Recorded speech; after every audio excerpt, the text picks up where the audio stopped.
चलिए भैया, गुरुवार की सुबह इस हफ्ते क्या, इस महीने का ऑफ लेट सबसे इंपॉर्टेंट ट्रेडिंग सेशन हमारे सामने खड़ा है।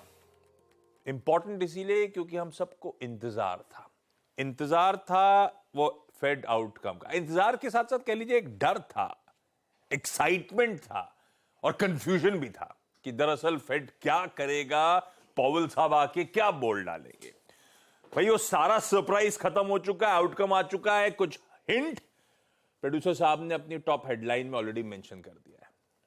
बेसिक हुआ जो है वो तो पूरा पूरा डिस्क्राइब्ड है, लेकिन इसको बाजार ने क्या लिया, बिटवीन द लाइंस हुआ क्या, 11:30 बजे क्या अनाउंसमेंट आया, 12 बजे की कमेंट्री सवाल जवाब में, प्रेस कॉन्फ्रेंस में क्या क्या हिंट्स, सटल हिंट्स मिले, वो डॉट प्लॉट क्या कह रहा है आगे की ट्रेजेक्टरी को लेकर, ये सब अब समझने की जरूरत है।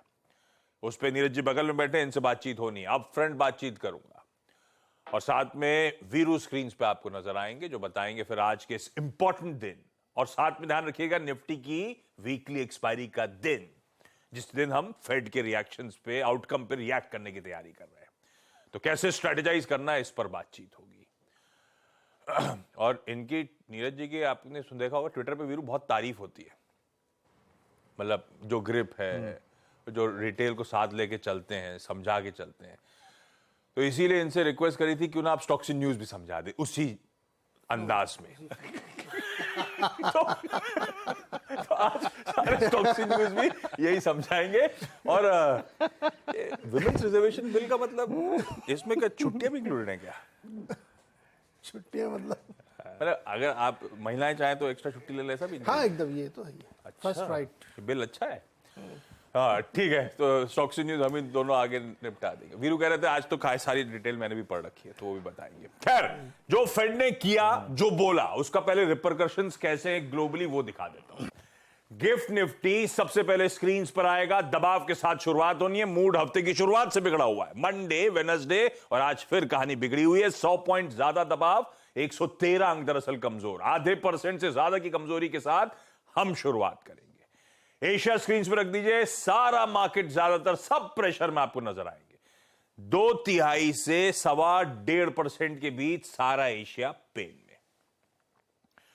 और उसका रीजन, एक बार यूएस का बाजार रखिएगा, क्लियर था वहां से। यूएस के बाजार पॉलिसी को अप्रोच करते करते तो बड़ा धमखम दिखा रहे थे। मेरे ख्याल से एक समय डाउ 250 पॉइंट से ज्यादा मजबूत था। वो पॉलिसी अनाउंसमेंट, कमेंट्री सब ठंडा पड़ता चलेगा। 250 पॉइंट ऊपर वाला 75 अंक कमजोरी के साथ बंद हुआ, प्रॉफिट टेकिंग देखने को मिली। और एक बड़ा डिबेट छिड़ा हुआ था, शायद बार बार ये कहते थे एक को तो पलक झपकनी है पहले, बॉन्ड को या इक्विटीज को। तब और अब की प्लेट दिखा दीजिएगा, बॉन्ड्स और इंचअप कर गए, डॉलर इंडेक्स और इंचअप करके आपको नजर आएगा दोनों तूल पकड़, और इक्विटीज करेक्टिव मोड पे जाती। अब समझाता हूं, समझते हैं दरअसल क्या कर दिया और क्या कह दिया। क्या बोले? हायर फॉर लॉन्गर, ऊंचा लंबे समय तक। ये मतलब ब्याज दरें नीचे, कटवट की तो एक्सपेक्टेशन टल गई है। हाँ, ऊंचे ही लटके रहेंगे, ऐसा बोले, हायर फॉर लॉन्गर। हाँ, ये हायर फॉर लॉन्गर है। हाँ। और ये बहुत इंपॉर्टेंट है भी, इसको मैं बताता हूँ क्या। हाँ। पहले मोटे तौर पे, लेकिन कहेंगे खबर क्या नहीं बता रहे। खबर ये कि उन्होंने ब्याज दरें पॉज की कल, उसके बावजूद मार्केट गिरा। शुरुआत में मार्केट ऊपर था, जैसे उनकी प्रेस कॉन्फ्रेंस शुरू हुई उसके बाद। अच्छा, 11:30 के अनाउंस ट्रेंड से चला, पहले तक आप चार्ट दिखाइए तरफ हमने दिया रख है दीजिए। हाँ। बहुत ही प्यारा चार्ट है ये, हमेशा की तरह उनको समझने के लिए। हाँ। कि शुरुआत में मार्केट खुश था कि इस बार तो पॉज, ये देखिए पॉज जहां तक चला, पीसी शुरू होते ही वहां से एक बड़ी करीब 1.5-2 फुट की रेड कैंडल बनी। 1.5-2 फुट की ये देखो, है ना, वहीं से फिर दे दनादन चालू हुआ और अंत तक लोग फिर बनाते चले गए। तो पॉज करने के साथ साथ जो उन्होंने कहा कि एक हाइक इस साल और होगी। तो इस साल में महीने कितने बचे हैं? 2 बैठक और, नवंबर दिसंबर की बैठक बची, तो एक हाइक मिनिमम। हाँ। 2 भी हो सकती हैं। अगले साल उन्होंने, पिछली बार डॉट प्लॉट में याद होगा, कहा था कि 3-4 कट हो सकते हैं, एक्सपेक्टेशंस थे लोगों की। अब उन्होंने कहा ये ज्यादा से ज्यादा 2 होंगे। हाँ। तो इसका मतलब ये हुआ कि हायर फॉर लॉन्गर 5% से ऊपर की ब्याज दरें काफी लंबे समय तक बनी तो रहेंगी। कट आना भी होगा तो बैक एंडेड होगा शायद अगले साल 24 में 24 के बैक एंडेड होगा। हाँ, ओहो, तो अब लंबे समय तक अगर आपकी 5% से ऊपर बनी रहती हैं ब्याज दरें तो दिक्कत हो जाएगी। इसीलिए वो हायर फॉर लॉन्गर बार बार बोलते रहते हैं। और इससे भी बड़ी बात उन्होंने कही कि ये जो 2% का टारगेट है ना, ये तो लगभग नामुमकिन जैसा लग रहा है। 2.1 या 2.2 तक का टारगेट 2026 में अचीव होगा। तो आप अगले 2-3 साल तक, 2 साल तो मिनिमम मान लीजिए कि आपकी 5% या बहुत ज़्यादा कटकुट मिला लो आप तो 4.5%। अगर 1.5-2 साल तक 4.5% की ब्याज दर बनी रहती है, जिसमें ज़्यादा समय तक 5% ब्याज दर बनी रहेगी, तो फिर इक्विटी के लिए दिक्कत है। इसीलिए कल प्रेस कॉन्फ्रेंस सुनने के बाद स्टॉक की धुलाई हुई, और धुलाई में भी कौन आगे थे? वही अपने पुराने वाले टेक्नोलॉजी के स्टॉक्स। आप देखिए, अल्फ़ाबेट 3%, एनवीडिया 3%, माइक्रोसॉफ्ट 8%, एप्पल 2%। ये सब बड़े वाले दिग्गज लोग की पिटाई हो गई। अब इसमें क्या हुआ कि ज़्यादातर जो इंटरनली लोग थे उनका ये मानना था कि बहुत सारे ऐसे फैक्टर अभी भी मौजूद हैं बाज़ार में जो इन्फ्लेशन को नीचे लाने में बहुत मुश्किल कर रहे हैं। रीसेंट वाला क्रूड तो सबको मालूम होगा कि एनर्जी प्राइसेस बढ़ रहे हैं लगातार। वहाँ पे वेज हाइक एक समस्या बनती जा रही है। आपको याद होगा कि ये मैंने कल बताया था कि अमेज़ॉन 2.5 लाख लोगों को नौकरी दे रहा है। फेडेक्स ने पिछली बार छटनी की थी, उससे उनका सब कुछ ठीक ठाक हो गया। अब वहाँ पे वेज हाइक हो रही है। हड़ताल चल रही है ऑटो की, वहाँ पे बड़ी भारी हड़ताल चल रही है। फेड ने उसका नोटिस लिया। वो हड़ताल चल ही इसलिए रही है कि उनकी आर्ली वेज बढ़ाओ। तो अगर वेज बढ़ रही है, नौकरियां बढ़ रही हैं, एनर्जी प्राइसेस ऊपर हैं, तो ये 2% का टारगेट बहुत मुश्किल है साहब, नहीं आता इतनी जल्दी। और अगर ये 95 के ऊपर ये 3 महीने तक, 2 महीने तक सस्टेन कर जाएगा क्रूड, तो आपके कोर इन्फ्लेशन बढ़ना शुरू हो जाएगा, क्योंकि वहाँ स्टिकीनेस आए, फिर आपकी वो सर्विसेज के चार्ज बढ़ने लगते जो नीचे नहीं आते दोबारा। इसलिए फेड की चिंता जायज़ है। और मैं तो कह रहा हूँ कुछ ना बढ़ाए, खाली ये पॉज पे ही अगर 5.25 पे खड़े रहेंगे 1.5 साल, तो आपका मार्केट नहीं चल सकता। फिर मैंने बहुत बार ये बात कही थी कि इस रेट पे मार्केट का चलना मुश्किल है। इसका भारत के लिए क्या है? हम लोग तो कल ही भाप गए। मुझे लगता है कि एक जासूस है हमारा फेड में। मैं कहने वाला था कि हमने कल मैसिवली अंडर परफॉर्म करा सारे ग्लोब को। एग्जैक्टली। हो सकता है कोई एचडीएफसी बैंक स्पेसिफिक रीजन हो, ऐसा लगता है कई बार हम लोग प्री पोस्चरिंग में स्मार्ट निकल आते हैं, क्या पता कुछ हमने डाइजेस्ट कर लिया। हमारा एक आदमी है फेड में जो हमें बताया था क्या होने वाला है। बट इसका एक और फलित है। वो फलित ये है आशीष की लार्ज कैप तो नहीं चलेंगे, तो मिड कैप स्मॉल कैप चलने नहीं जो दे। एफआईआई के दम पे चलते थे ना, उनका चलना मुश्किल है। 3000 करोड़ की कल भी सेलिंग हुई। एफआईआई के दम पे चलने वाले मुश्किल है। मिड कैप में चूंकि डोमेस्टिक पैसा ज्यादा लगता है। तो भाई साहब कुछ कर, आप कोई भी प्रमोटर कोई भी पी माल छोड़ना है, म्यूचुअल फंड खरीदने में बैठे हुए हैं, इतने फ्लश लिक्विडिटी से, और 15,000 करोड़ रुपए की एसआईपी हर मंथ, ये रन रेट हो चुका है। और ये लोग बेचारे ना चाह के भी कुछ नहीं कर सकते। कितना कैश कंपोनेंट, 3 से 4%, 5% से कैश कंपोनेंट ज्यादा रख नहीं सकते। इनका काम है डिप्लॉय करना, इनकी मजबूरी है कहीं ना कहीं आइडिया ढूंढना। तो अब क्या होगा? जो लोग लार्ज कैप बनाम मिड कैप की लड़ाई थी वो सारा इक्वेशन गड़बड़ाती रही है। कल कैश मार्केट में एफआईआईज की 3,100 करोड़ रुपए की सेलिंग थी। पर एक स्टॉक रखिएगा स्क्रीन पे, एचडीएफसी बैंक। एक ख्याल से 61 या 62% के आसपास डिलीवरी मार्क हुई थी। ओहो। कल 5,500 करोड़ रुपए तो सिर्फ एचडीएफसी बैंक में बिकवाली हुई है। तो एक्स ऑफ एचडीएफसी बैंक तो फिर भी बाजार, इसका मतलब ठीक था, क्योंकि दूसरा रिलायंस इंडस्ट्रीज हैवी वेट था, उसमें भी डिलीवरी उसमें भी है। तो ये दो हटा दूं तो बाजार ठीक था। लेकिन खैर पेन तो सॉलिड एचडीएफसी बैंक को। एचडीएफसी बैंक की एक और चीज, इसका एडीआर कल 6% करेक्ट हुआ है एक्चुअली। मेरा मन था आज फिर मैंने कहा नहीं यार तो ज्यादा है। हाँ, मैं सीधा साधा टटोल रहा था इसको, लेकिन रखिएगा ध्यान, एडीआर काफी पेन में था कल इसका। खैर अब ये सारे ग्लोबल समीकरण इन्होंने हमारे सामने रख दिए। वीरू से, अच्छा वीरू के पास जाऊं उससे पहले, ये एचडीएफसी बैंक का एडीआर 6% कल करेक्ट हुआ। हिंदुस्तान में स्टॉक 4%, 3.5% इवेंचुअली गिर के बंद हुआ था। इस हफ्ते की शुरुआत में आपको याद होगा वीरू की कमेंट्री में मेंशन था कि 18 से लेकर 28 तारीख शायद पेन देखने को मिल सकता है और बाजार का एक स्लिप टुवर्ड्स 10 डेमा पॉसिबल है। Word of caution undertone Monday से था और मंडे ऑनवर्ड्स ही अपने बाजार में वो पेन आता हुआ देखा है। वीरू एक्चुअली मंडे ऑनवर्ड्स ही दिक्कत, 18 से 28 की बात करी थी, अभी तो 18 से शुरुआती हुई, तीसरा दिन ही डाउन द लाइन आए हैं। कैसा मूड माहौल भाई साहब? आज निफ्टी की वीकली एक्सपायरी का दिन है, कल हमने कुछ स्पेसिफिक स्टॉक्स में खासी डिलीवरी बेस्ड सेलिंग आती हुई देखी, मूड तो बिगड़ा हुआ है। अब इस सीरीज में फाइनली आके कुछ प्रॉफिट टेकिंग सीरियस है, क्या अप्रोच रखूं, कैसे बाजार में रणनीति बनाऊं? चैप देखिए, गुड मॉर्निंग आशीष, गुड मॉर्निंग नीरज जी। देखिए, हम एवरेजेस से बहुत दूर थे आशीष, उन 20-200 पे हम एवरेजेस से बहुत दूर आ गए थे। इस सीरीज में आप 19-300 से 20-200 ऑलरेडी हो चुके थे। तो एक मेरे को और कुछ नहीं मालूम था, सिर्फ इतनी चीज मालूम थी कि अ retracement towards 10 Dima is possible. मैं लॉजिकली आशीष कभी भी टेक्निकली मतलब 20 डिमा के ऊपर शॉर्ट नहीं करता हूं, 20 डिमा के ऊपर मैं कभी शॉर्ट नहीं करता हूं। तो जब मैं ये कह रहा था कि retracement towards 10 Dima is possible, तब भी मेरा सोच यही था कि वो डिप को मैं बाय करना चाहूंगा 10 डिमा तक, 19,941, जो कि कल की भी यानी बुधवार की कमेंट्री में मेंशन था। बट एक थोड़ा सा वर्ड ऑफ कॉशन मैं यहां दूंगा आशीष के लास्ट टाइम मैंने अपने व्यू को चेंज किया था जब पिछला फॉल था, जब हमारा हाई था 19,981 10 डिमा के नीचे 19,744 पे मैंने अपना व्यू नेगेटिव कर लिया था।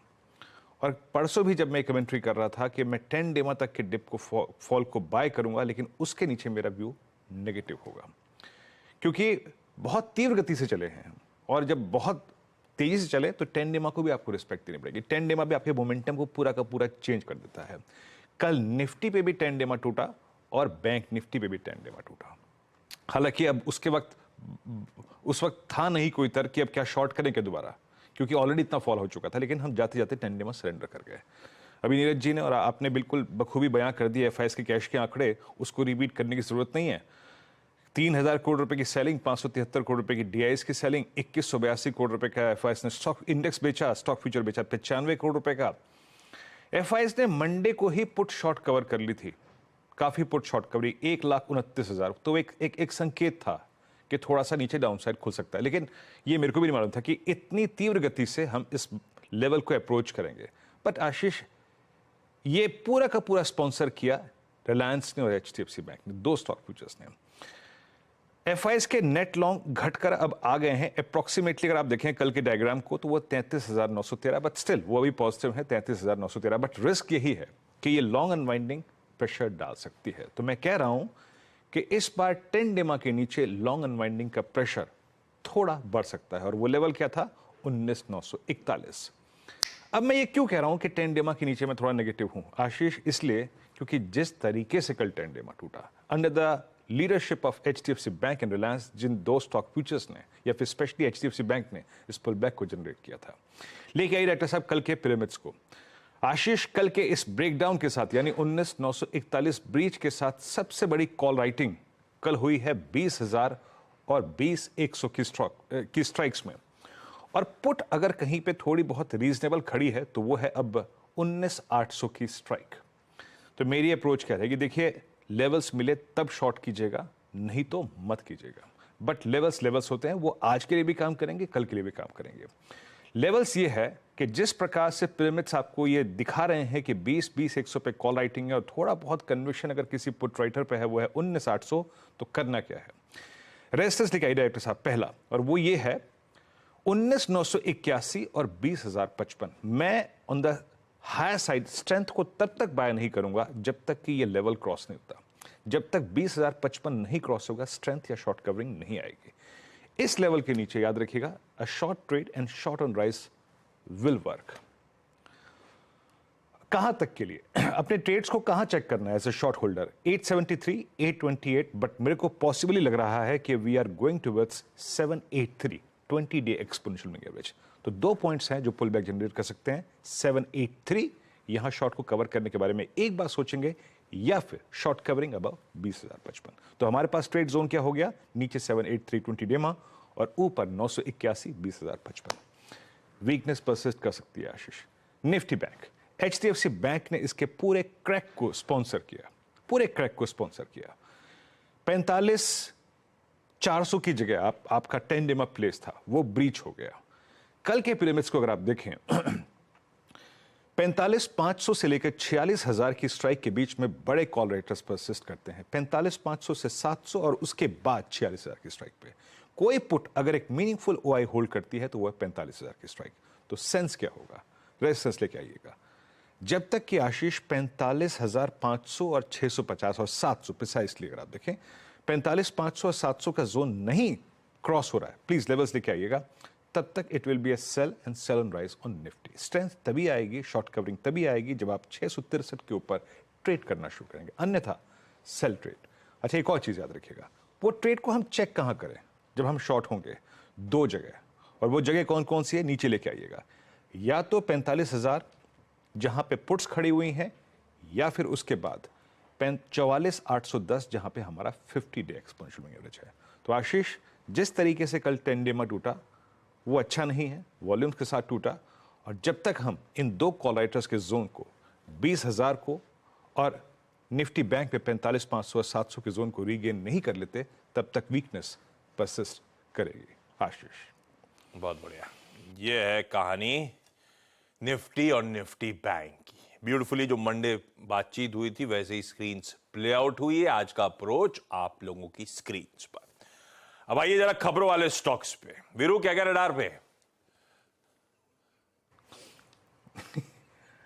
नहीं, मैंने पढ़ा नहीं, मैं पढ़ता स्टॉक्स टू वॉच कमेंट्री के बाद हूं। अच्छा, पहला नीरज आप भी देखते रहना, SJVN पहले इंटरेस्टिंग है। कल ये स्टॉक 7% तेजी के साथ बंद हुआ 82 रुपीज पे, और शाम को झटका लगा हुआ सबको। क्या स्मार्ट है सरकार, किसी को पता नहीं चलने देती। पहले सबको पता था, स्क्रीन में दिखने लगता था कि स्टॉक करेक्ट हो रहा है, अब सब बदल गया। 7% ऊपर बंद हुआ। शाम को अपडेट आया, सरकार को OFS 2.5% हिस्सा बेचेगा OFS में, प्लस ओवर सब्सक्रिप्शन 2.5% का। तो मैं एक्चुअली नेट 5% हिस्सेदारी बिकनी है। 69 रुपीज का फ्लोर प्राइस, कल की क्लोज 82 रुपीज की। आज नॉन रिटेल, कल रिटेल की बात। ये स्टॉक आज धक्का खाएगा। इन्फोसिस, ये नवीडिया हुआ कि एनवीडिया हुआ? एनवीडिया। तो फिर एन और डैश क्यों नहीं करा इन्होंने? स्टाइल है ये, तो डॉलर कहां बोलते हैं, वो डॉलर बोलते हैं। तो हम तो ढंग से बोले नवीडिया बोलो, अगर एक ही वर्ड है तो। नहीं, हम तो एनवीडिया बोलेंगे। चलो ठीक है, जैसा बोलते हैं वही करते हैं। एनवीडिया के साथ, एनवीडिया सबके साथ करार करे चले जा रहा है। इन्होंने एनवीडिया के साथ जनरेटिव AI का करार करा है। इनका नया सेंटर ऑफ एक्सीलेंस 50,000 इन्फोसिस के एम्प्लॉइज को ट्रेन करेगा एनवीडिया की AI टेक्नोलॉजी में। कल ग्लोबली मोड बिगड़ा होगा, कल इन्फोसिस का ADR टंगा हुआ था, 0.5% 1% मजबूत बंद हुआ। पता नहीं एनवीडिया की पार्टनरशिप पसंद आई बाजार को या क्या है। अदरवाइज IT के लिए दिक्कत वाली खबर है, एनवायरमेंट बिगड़ा हुआ है। तीसरा, अशोक लेलैंड, टाटा मोटर्स, कोई JBM मोटर, जो electric bus manufacture EV buses बनाते हैं। दरअसल एक इंटरेस्टिंग इंडिया और यूएस का कोलैब साइन हुआ है। यूएस के एम्बेसडर ने हाईलाइट करा।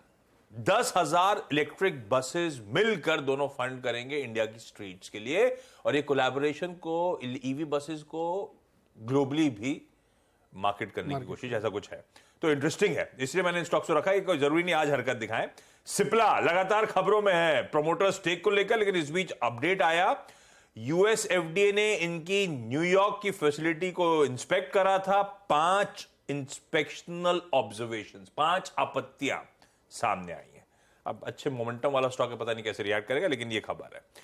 HDFC बैंक, रिलायंस इंडस्ट्रीज कल के डिलीवरी बेस्ड सेलिंग जिनमें सबसे तगड़ी आई थी, वो तो बट ऑब्वियस रडार पर रहेंगे, देखना होगा थमे कि नहीं थमे। शीतल फोम का QIP लॉन्च हुआ है, कल ही वो बुक लॉन्च हुई है। शीला फोम, सॉरी बोलते बोलते कुछ निकल गया। शीतल कौन है? कोई तो है, हाँ, कलीग में हमारी एक। शीला फोम्स के QIP रिलेटेड डिटेल आपकी टीम में क्या है? शीला फोम QIP है इनका, और ये करीब 1,000 करोड़ का 1200 करोड़ पे, बेस है, 200 करोड़ का ग्रीन। अच्छा, 1200 करोड़ टोटल। ठीक है, 10.5% से 11.5% डायल्यूशन की तैयारी हो रही है, और 7.8% डिस्काउंट। चलिए भाई, ब्रेक का समय।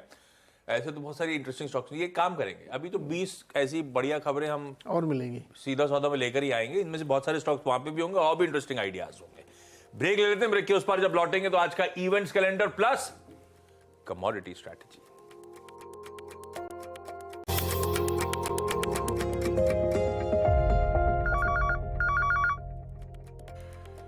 भाई ब्रेक के बाद आपका स्वागत है। बहुत क्विकली इवेंट्स कैलेंडर पहले लेकर आता हूं। निफ्टी की वीकली ऑप्शंस एक्सपायरी का दिन हम 4:30 बजे शाम को बैंक ऑफ इंग्लैंड की इंटरेस्ट रेट डिसीजन का इंतजार कर रहे होंगे।